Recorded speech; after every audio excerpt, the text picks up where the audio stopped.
வாசித்தளிப்பவர் சுகந்தினி சிவகுமார். முதலில் இலங்கை தங்க செய்திகள்.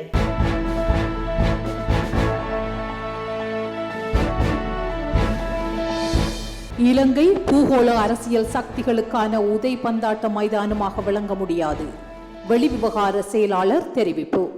இந்து சமுத்திர பிராந்தியத்தில் இலங்கையின் அமைவிடத்தை கருத்தில் கொண்டு பூகோள அரசியல் சக்திகள் அதனை விளையாட்டு மைதானமாக மாற்றுவதற்கு அனுமதிக்க முடியாது என வெளிவிவகார செயலாளர் ஜெயநாத் கொலம்பகே தெரிவித்துள்ளார். அந்த போட்டியில் ஆக குறைந்தது தாங்கள் நடுவராகவாவது இருக்க வேண்டும் எனவும் இந்த விளையாட்டில் சர்வதேச அளவில் ஏற்றுக்கொள்ளப்பட்ட விதிமுறைகளை உள்வாங்க வேண்டிய தேவை உள்ளது எனவும் அவர் தெரிவித்தார். தேசிய நலன்களை அடிப்படையாக கொண்ட கடல்சார் கொள்கைகளை உருவாக்கும் முயற்சியில் இலங்கை அரசாங்கம் ஈடுபட்டுள்ளது. பூகோள அரசியல் சக்திகள் இந்து சமுத்திரத்தை விசேடமாக கருத்தில் கொண்ட தங்கள் சொந்த கடல்சார் கொள்கைகளையும் நிகழ்ச்சி நிரல்களையும் கொண்டுள்ளன. இலங்கை பூகோள அரசியல் மற்றும் பொருளாதார மூலோபாய அமைவிடத்தில் உள்ள போதிலும் அதனிடம் அவ்வாறான உறுதியான கொள்கை இல்லை. இலங்கை தனது சொந்த கடல்சார் கொள்கையை உருவாக்க முயல்கின்றது. இலங்கையை ஒரு சாதனமாக பயன்படுத்தி பூகோள அரசியல் சக்திகள் தங்களுக்குள் மோதிக்கொள்வதற்கும் இலங்கையை விளையாட்டு மைதானமாக பயன்படுத்துவதற்கும் அனுமதிக்க கூடாது என அவர் மேலும் தெரிவித்துள்ளார். தமிழ் தேசிய கூட்டமைப்பின் தலைவராக ரா சம்பந்தன் மீண்டும் தெரிவு. தமிழ் தேசிய கூட்டமைப்பின் தலைவராக இரா சம்பந்தன் தொடர்ந்தும் இருப்பார் என கூட்டமைப்பின் நாடாளுமன்ற குழு ஏகமனதாக தீர்மானித்துள்ளது. நேற்றைய தினம் இடம்பெற்றிருந்த தமிழ் தேசிய கூட்டமைப்பின் நாடாளுமன்ற குழு கூட்டத்தின் போதே இந்த தீர்மானம் எடுக்கப்பட்டுள்ளது. பேச்சாளர் பதவிக்கு எஸ் ஸ்ரீதரன், செல்வம் அடைக்கலநாதன் ஆகியோரது பெயர்கள் பிரேரிக்கப்பட்ட நிலையில் முரண்பாடுகள் ஏற்பட்டமை காரணமாக பேச்சாளர் தெரிவு நேற்றைய தினம் நடைபெறவில்லை என கூறப்படுகின்றது. பேச்சாளர் தெரிவு கால வரையறையின்றி ஒத்திவைக்கப்பட்டிருப்பதால் எம்.ஏ. சுமந்திரனே அதுவரை தொடர்ந்தும் பேச்சாளராக செயற்படுவார் என கூறப்படுகின்றது. எனினும் கூட்டத்தின் ஆரம்பத்திலேயே சுமந்திரன் தனது பேச்சாளர் பதவியினை ராஜினாமா செய்திருந்ததாக தகவல்கள் வெளியாகியுள்ளமை குறிப்பிடத்தக்கது. காணாமல் போன மகனை தேடிய தாய் மரணம். வவுனியாவில் காணாமல் போன தனது மகனை தேடி வந்த தாய் ஒருவர் சுகவீனம் காரணமாக மரணமடைந்துள்ளார். வவுனியா மகாரம்பைக்குளம் பகுதியை சேர்ந்த பெரியசாமி மனோன்மணி வயது 70 என்ற தாயே இன்றைய தினம் மரணமடைந்துள்ளார். இவரது மகன் பெரியசாமி செல்வகுமார் வயது 45 கடந்த 2008ஆம் ஆண்டு வவுனியாவில் வைத்து காணாமலாக்கப்பட்டிருந்தார். அவரை தேடி வவுனியாவில் 1328 நாட்களாக முன்னெடுக்கப்பட்டு வரும் போராட்டத்திலும் குறித்த தாய் கலந்து கொண்டு தனது மகனை கண்டுபிடித்து தர போராடிய நிலையில் மகனை காணாமலேயே அவர் இன்று மரணமடைந்துள்ளமை குறிப்பிடத்தக்கது.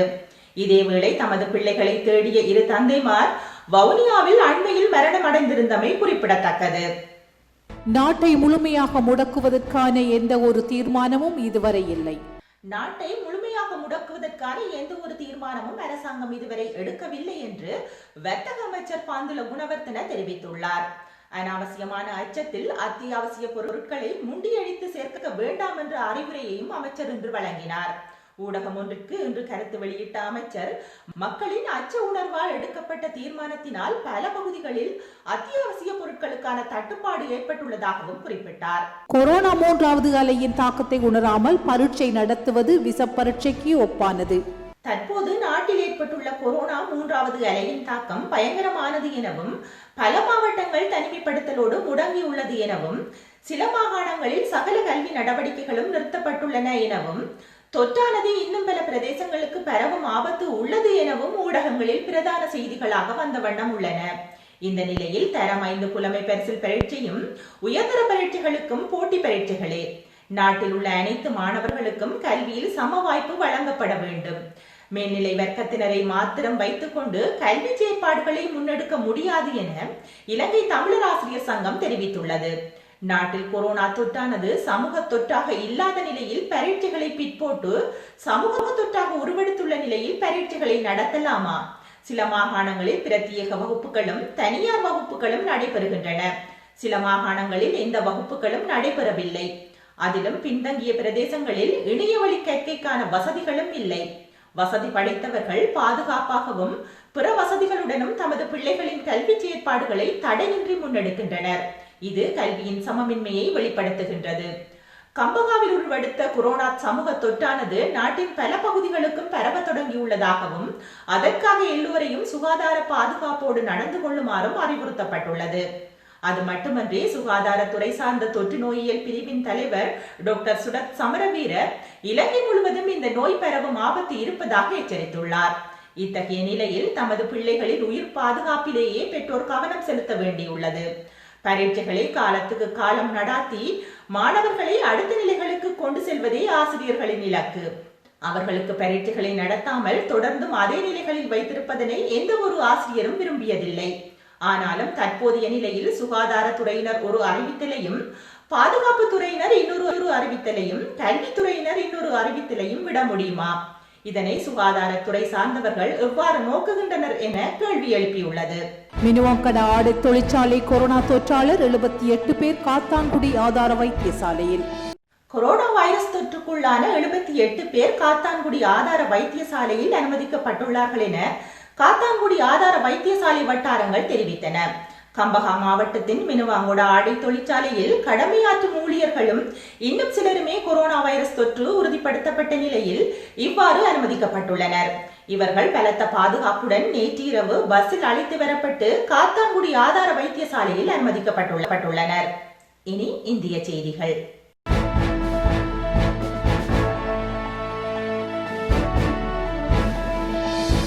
மத்திய அரசின் தொல்லியல் துறை சார்ந்த பட்டப்படிப்பில் தமிழ் புறக்கணிப்பு. மத்திய அரசின் தொல்லியல் துறை சார்ந்த பட்டய படிப்பில் தமிழ் புறக்கணிக்கப்பட்டது தொடர்பாக உயர்நீதிமன்றம் மதுரை கிளையில் முறையிடப்பட்டது. மத்திய அரசின் தொல்லியல் துறையின் சார்பில் பண்டிட் தீன்தயாள் உபாத்யாயா தொல்லியல் நிறுவனம் உத்தரப்பிரதேச மாநிலம் கிரேட்டர் நொய்டாவில் இயங்கி வருகின்றது. இந்நிறுவனம் தொல்லியல் துறை சார்ந்த 2 ஆண்டு முதுகலை பட்டய படிப்புக்கான அறிவிப்பை வெளியிட்டு முதுகலை பட்டம் பெற்றிருப்போர் விண்ணப்பிக்கலாம் என்று செய்தித்தாள்களில் விளம்பரம் செய்தது. இந்திய வரலாறு, தொல்லியல் துறை, மானிடவியல் மற்றும் செம்மொழிகளான சமஸ்கிருதம், பாலி, பிராகிருதம் மற்றும் அரபு மொழிகளில் முதுகலை பட்டம் பெற்றுள்ளவர்கள் மட்டுமே விண்ணப்பிக்கலாம் என்று குறிப்பிட்டிருக்கின்றது. ஆனால் செம்மொழியான தமிழ் மொழி இடம்பெறவில்லை. இதற்கு தமிழக தலைவர்கள் கடும் கண்டனம் தெரிவித்தனர். இந்த நிலையில் இந்த விவகாரம் தொடர்பாக உயர்நீதிமன்றம் மதுரை கிளையில் இன்று முறையீடு செய்யப்பட்டது. மத்திய தொல்லியல் பட்டய படிப்பு விவகாரத்தில் தமிழ் மொழி புறக்கணிக்கப்பட்டிருப்பதாகவும் பழைய அறிவிப்பை ரத்து செய்து செம்மொழி வரிசையில் தமிழை சேர்த்து அறிவிப்பு வெளியிட வேண்டும் என்றும் மனுதாரர் கூறினார். இந்த முறையீட்டை மனுவாக தாக்கல் செய்தால் நாளை அவசர வழக்காக விசாரிக்கப்படும் என நீதிபதிகள் தெரிவித்தனர். இதனை அடுத்து மனுவாக தாக்கல் செய்யப்பட உள்ளது. கர்நாடக அரசு மற்றும் அரசு உதவி பெறும் தமிழ் பள்ளிகளில் ஆசிரியர்களை நியமிக்க கோரி எடியூரப்பாவுக்கு தமிழக முதல் அமைச்சர் கடிதம். கர்நாடகாவில் அரசு மற்றும் அரசு உதவி பெறும் பல தமிழ் பள்ளிகள் செயற்பட்டு வருகின்றன. இவற்றில் பல தமிழ் பள்ளிகளில் ஆசிரியர் இல்லாமல் இயங்குவதாக கூறப்படுகின்றது. இது பற்றி கர்நாடகாவில் உள்ள தமிழ் பள்ளி மற்றும் கல்லூரி ஆசிரியர்கள் சங்கம் தமிழக அரசிடம் கோரிக்கை வைத்துள்ளது. அதன்படி கர்நாடகாவில் செயற்படும் அரசு மற்றும் அரசு உதவி பெறும் தமிழ் பள்ளிகளில் ஆசிரியர்களை நியமிக்க தேவையான நடவடிக்கைகளை மேற்கொள்ள வேண்டும் என வேண்டுகோள் விடுத்திருந்தது. இதனைத் தொடர்ந்து கர்நாடகா முதலமைச்சர் எடியூரப்பாவுக்கு தமிழக முதலமைச்சர் எடப்பாடி பழனிசாமி கடிதம் எழுதியுள்ளார். அதில் கர்நாடகாவில் உள்ள அரசு மற்றும் அரசு உதவி பெறும் பள்ளிகளில் உள்ள தமிழாசிரியர் காலி பணிகளை நிரப்ப வேண்டும் என வலியுறுத்தியுள்ளார். அந்த கடிதத்தில் கர்நாடகாவின் பல்வேறு மாவட்டங்களில் கடந்த பல ஆண்டுகளாக தமிழ் மாணவர்களுக்கு தமிழ் வழியில் கல்வி கற்க கர்நாடக அரசு பள்ளிகளை தொடங்கி நடத்தி வருகின்றது. இத்தகைய தனியார் பள்ளிகளுக்கான ஒப்புதல் மற்றும் மானியம் ஆகியவற்றையும் கர்நாடக அரசு வழங்கி வருகின்றது. தொடர்வது உலக செய்திகள்.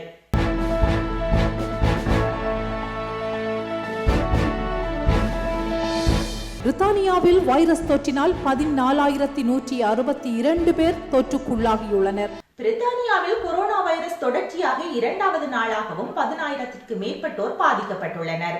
கடந்த 24 மணித்தியாலத்தில் வைரஸ் தொற்றினால் 14,162 பேர் பாதிக்கப்பட்டனர். மேலும் 70 பேர் உயிரிழந்துள்ளனர். உலக அளவில் COVID-19 தொற்றினால் அதிக பாதிப்பை எதிர்கொண்ட 12வது நாடாக விளங்கும் பிரித்தானியாவில் இதுவரை மொத்தமாக 5,44,275 பேர் பாதிக்கப்பட்டுள்ளனர். மேலும் 42,515 பேர் உயிரிழந்துள்ளனர். அத்துடன் மருத்துவமனைகளில் வைரஸ் தொற்றினால் அனுமதிக்கப்பட்டுள்ள 410 பேரின் நிலை கவலைக்கிடமாக உள்ளது. உலகம் முழுவதும் 15 கோடி பேர் வறுமை நிலைக்கு தள்ளப்படும் அபாயம் உள்ளது. உலக வங்கி எச்சரிக்கை. கொரோனா வைரஸ் நெருக்கடி காரணமாக அடுத்த ஆண்டில் உலகம் முழுவதும் 15 கோடி பேர் அதிக வறுமை நிலைக்கு தள்ளப்படும் அபாயம் உள்ளதாக உலக வங்கி எச்சரித்துள்ளது. இது தொடர்பாக உலக வங்கி குழும தலைவர் டேவிட் மெல்மாஸ் நேற்று வெளியிட்டுள்ள அறிக்கையில், கொரோனா வைரஸ் தொற்று நோய் இந்த ஆண்டு கூடுதலாக 8.8 கோடி முதல் 11.5 கோடிக்கும் அதிகமான மக்களை வறுமை நிலைக்கு தள்ளும் என்று மதிப்பிடப்பட்டுள்ளது. பொருளாதார சுருக்கத்தின் தீவிரத்தை பொறுத்து அடுத்த ஆண்டில் இந்த எண்ணிக்கை 15 கோடியாக உயரும் அபாயம் உள்ளது. உலகம் முழுவதும் 1.4% அதிகமான மக்கள் தீவிர வறுமையில் விழக்கூடும். அந்த வகையில் ஏற்கனவே அதிக வறுமை வீதங்களை கொண்ட நாடுகளில் மேலும் பல லட்சம் பேர் வறுமை நிலைக்கு தள்ளப்படுவார்கள். நடுத்தர வருவாய் கொண்ட பல நாடுகளில் கணிசமான மக்கள் அதிக வறுமை கோட்டுக்கு கீழே செல்லும் அபாயம் உள்ளது. அதிக வறுமை நிலைக்கு தள்ளப்படுவோரில் 82% பேர் நடுத்தர வருவாய் கொண்ட நாடுகளை சேர்ந்தவர்களாகவே இருப்பார்கள். எனவே வளர்ச்சி, வறுமை குறைப்பு ஆகியவற்றிற்கு எதிரான இந்த கடுமையான பின்னடைவை மாற்றியமைக்க வேண்டும். அதற்காக மூலதனம், தொழிலாளர்கள், திறன்கள் மற்றும் புதுமைகளை புதிய தொழில்கள் மற்றும் துறைகளுக்கு கொண்டு செல்ல அனுமதிக்க வேண்டும். அதன் மூலம் கொரோனா வைரஸ் தொற்றுக்கு பிந்திய வேறுபட்ட பொருளாதாரத்துக்கு உலக நாடுகள் தயாராக வேண்டும் என தெரிவிக்கப்பட்டுள்ளது. இத்துடன் மெய்வெளியின் செய்திகள் நிறைவு பெற்றன. தொடர்ந்து மெய்வெளி நிகழ்ச்சிகளோடு இணைந்திருங்கள். நன்றி, வணக்கம்.